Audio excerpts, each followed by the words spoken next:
ഷെന്നും ലൂവിന്റെ വീട്ടിലേക്കൊക്കെ എത്തുമ്പോഴത്തേക്കും ലൂവിന്റെ അച്ഛനാകട്ടെ ഫിഷിങ്ങിന് വേണ്ടി പോകുവാനായിട്ടൊക്കെ റെഡിയായി നിൽക്കുകയായിരുന്നു. ലൂവിന്റെ അമ്മയ്ക്ക് ഷെന്നിനെ ഒരുപാട് ഇഷ്ടമാണ്. ഷെന്നും വിദേശത്തേക്ക് ആയിരിക്കുമെന്നായിരുന്നു അമ്മ കരുതിയിട്ടൊക്കെ ഉണ്ടായിരുന്നത്. പക്ഷെ കഴിഞ്ഞ ദിവസം നടന്ന ഡിവോഴ്സിന്റെ വീഡിയോ ഒക്കെ കണ്ട സമയത്തായിരുന്നു ഇതുപോലെ ഷെൻ നാട്ടിലുണ്ടെന്നുള്ള കാര്യമൊക്കെ അമ്മയും അറിഞ്ഞിട്ടുണ്ടായിരുന്നത്. ലൂവും ഷെന്നും പ്രണയിച്ചു, പിന്നീട് വേർപിരിഞ്ഞു എന്ന് വെച്ചിട്ട് ഞാനുമായിട്ട് എന്തിനാണ് നീ ഇങ്ങനെ അകന്നൊക്കെ നിൽക്കുന്നത്? നിനക്കും ഞങ്ങളുടെ കൂടെ ഒക്കെ വന്ന് താമസിച്ചൂടെ? കുറെ വർഷം മുമ്പ് തന്നെ ലൂ ഞങ്ങളെ വിട്ടിട്ട് മറ്റൊരിടത്തേക്കാണ് താമസിക്കുന്നത്. ഹോളിഡേയ്സിൽ മാത്രമേ അവൻ വീട്ടിലേക്കൊക്കെ വരാറുള്ളൂ. അതുകൊണ്ട് തന്നെ ഇന്ന് നീ ഈ ഒരു വീട്ടിലൊക്കെ നിൽക്കാമോ എന്നൊക്കെ അമ്മയും ഷെന്നിന്റെ അടുത്തൊക്കെ ചോദിക്കുന്നുണ്ട്. ആദ്യമാകട്ടെ ഷെന്നിനും ആ ഒരു വീട്ടിലൊക്കെ താമസിക്കാൻ ബുദ്ധിമുട്ടുണ്ടെന്നൊക്കെ പറയുന്നുണ്ടെങ്കിൽ പോലും അമ്മയാകട്ടെ ഒരു കള്ളക്കരച്ചിലൊക്കെ കരഞ്ഞിട്ട് അവളെയും വീഴ്ത്തിക്കാണ്. സോ അവളും അമ്മയ്ക്കൊരു കമ്പനിയൊക്കെ കൊടുക്കാമെന്ന് അറിയിക്കുന്നു. അമ്മയും ഷെന്നും കൂടി സംസാരിച്ചൊക്കെ ഇരിക്കുമ്പോഴത്തേക്കുമായിരുന്നു ലൂവും വീട്ടിലേക്ക് എത്തുന്നത്. ഷെന്നിന്റെ ചെരുപ്പൊക്കെ കിടന്നിട്ടുണ്ടായിരുന്നത് കൊണ്ട് തന്നെ അവനും അകത്തേക്ക് കയറാതെ അവർ സംസാരിക്കുന്നതൊക്കെ കേട്ടു നിൽക്കുന്നു.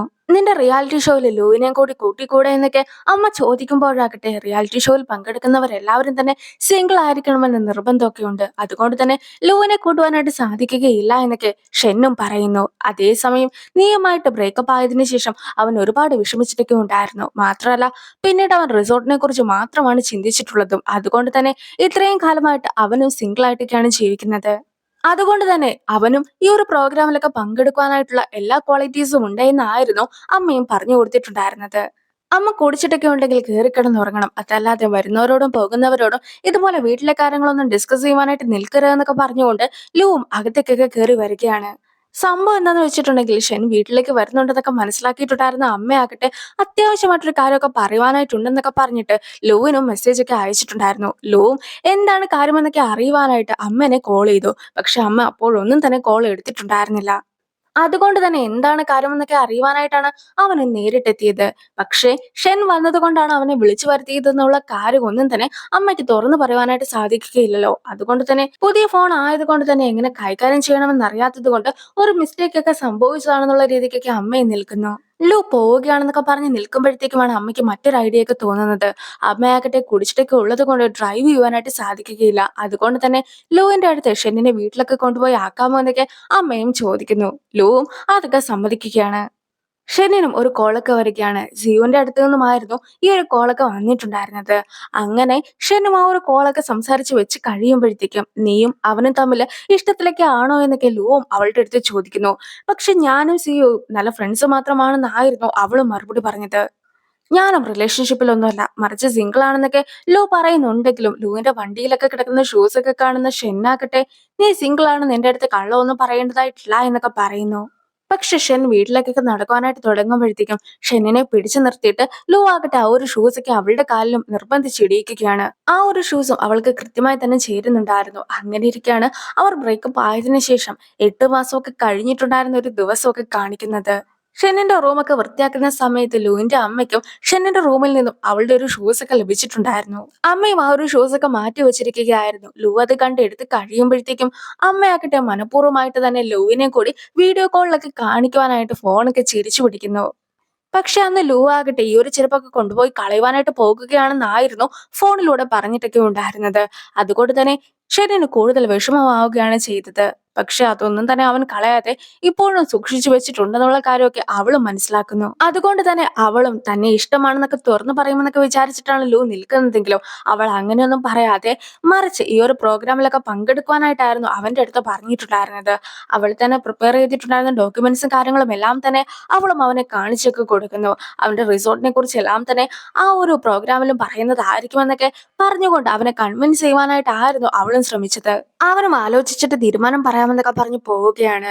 ഇനി വീട്ടിലെത്തി കഴിയുമ്പോഴത്തേക്കും അവൻ ഒരു ചെടിയൊക്കെ കുഴിച്ചു വെക്കുന്നതായിരുന്നു ചെങ്ങും കണ്ടിട്ടുണ്ടായിരുന്നത്. നീ എന്തായാലും ചെല്ല്, ആ ഒരു പ്രോഗ്രാമിലൊക്കെ പങ്കെടുക്കുക എന്നൊക്കെ ചെങ് അവന്റെ അടുത്ത് പറയുന്നുണ്ടെങ്കിൽ പോലും ലൂവിന് വീണ്ടും ഒന്നിക്കുവാനായിട്ടൊക്കെ ആഗ്രഹമുണ്ടെങ്കിൽ പോലും അതുമായിട്ട് ഒരു താല്പര്യവുമില്ലാത്ത രീതിയിലായിരുന്നു കണ്ട സമയത്ത് എല്ലാം തന്നെ ഷിൻ പെരുമാറിയിട്ടുണ്ടായിരുന്നത്. ഇപ്പോഴാകട്ടെ നല്ല ഫ്രണ്ട്സ് എന്ന രീതിക്കൊക്കെയാണ് അവൾ സംസാരിക്കുന്നത്.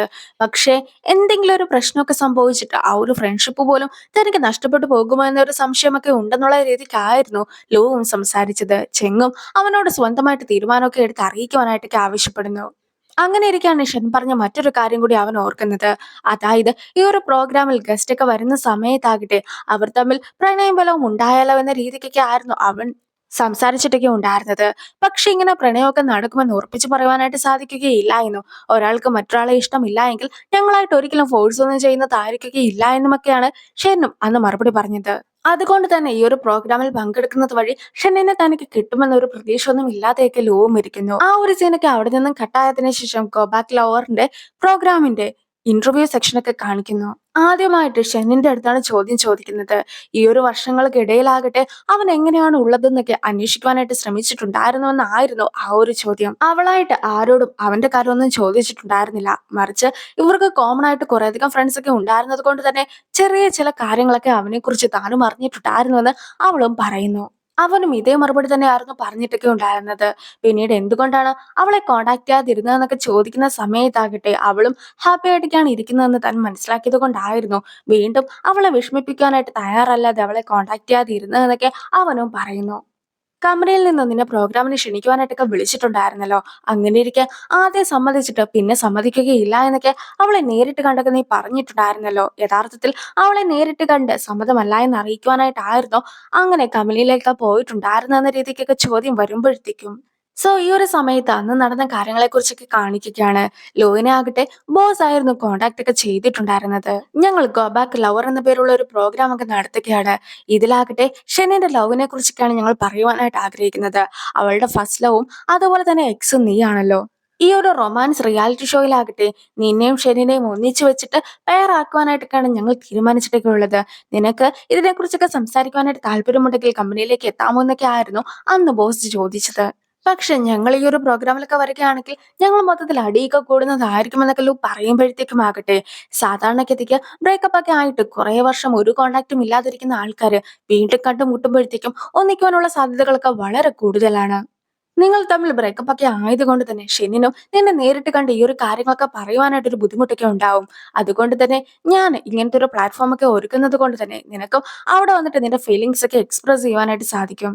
ചിലപ്പോൾ ഈ ഒരു പ്രോഗ്രാം വഴി തന്നെ നിങ്ങൾക്ക് ഒന്നിക്കുവാനായിട്ട് സാധിക്കുമെന്നൊക്കെ ബോസ് പറഞ്ഞത് കേട്ടപ്പോഴത്തേക്കും ആയിരുന്നു അവനും ഒരുപാട് ഹാപ്പിയൊക്കെ ആയിട്ട് ഈ ഒരു പ്രോഗ്രാമിന് പങ്കെടുക്കാമെന്നൊക്കെ സമ്മതിച്ചിട്ടുണ്ടായിരുന്നത്. അവനും ഏത് ഡ്രസ്സ് ഇടണമെന്ന കൺഫ്യൂഷനിലൊക്കെ നിൽക്കുന്ന സമയത്താകട്ടെ ചെങ്ങും എന്താണ് കാര്യമെന്നൊക്കെ അവനോട് തിരക്കിയിട്ടുണ്ടായിരുന്നു. ഇതുപോലെ ഷെന്നിന്റെ പ്രോഗ്രാമിലേക്കൊക്കെ പങ്കെടുക്കാനായിട്ടുള്ള ഒരു അവസരമൊക്കെ തനിക്ക് ലഭിച്ചിട്ടുണ്ട് എന്നും അതുവഴി ഒന്നിക്കുവാനായിട്ട് സാധിക്കുമെന്നൊക്കെ ചെങ്ങിന്റെ അടുത്ത് വളരെ സന്തോഷത്തോടു കൂടി തന്നെ അവനും തുറന്നു പറഞ്ഞിട്ടുണ്ടായിരുന്നു. മാത്രമല്ല ഓഫീസിൽ എത്തിയതിനു ശേഷമാകട്ടെ അവൾ വരുന്നത് എപ്പോഴാണെന്നൊക്കെ അറിയുവാനായിട്ട് ഫോണിലെ ക്യാമറയൊക്കെ ഓണാക്കി വെച്ചിട്ടായിരുന്നു അവന് നിന്നിട്ടുണ്ടായിരുന്നത്. അവൾ വന്ന സമയത്ത് മാത്രമായിരുന്നു അവൻ വലിയ ആറ്റിറ്റ്യൂഡൊക്കെ ആയിട്ട് ഇരുന്നതും. പക്ഷേ ഇന്റർവ്യൂവിന്റെ സമയത്താകട്ടെ അവന്റെ അടുത്ത് ഈ ഒരു ചോദ്യങ്ങളൊക്കെ വീണ്ടും ആവർത്തിച്ച് ചോദിക്കുകയാണ്. അവളെ റിജക്ട് ചെയ്യുവാനായിട്ടായിരുന്നോ പിറ്റേ ദിവസം നേരിട്ട് അവളെ കാണുവാനായിട്ടൊക്കെ എത്തിയിട്ടുണ്ടായിരുന്നെന്ന് ചോദിക്കുമ്പോഴത്തേക്കും ഇത്രയേറെ സംഭവങ്ങളൊക്കെ നടന്നിട്ടുണ്ടായിരുന്നെങ്കിലും അതൊന്നും തന്നെ തുറന്നു പറയാതെ അതേ എന്നൊരു മറുപടി മാത്രം അവനും കൊടുക്കുന്നു. ആ ഒരു സീനോട് കൂടി ഈ ഒരു എപ്പിസോഡും അവസാനിക്കുന്നു. അടുത്തൊരു വീഡിയോ ആയിട്ട് ഇത്രയും വേഗം കാണാം. ബൈ.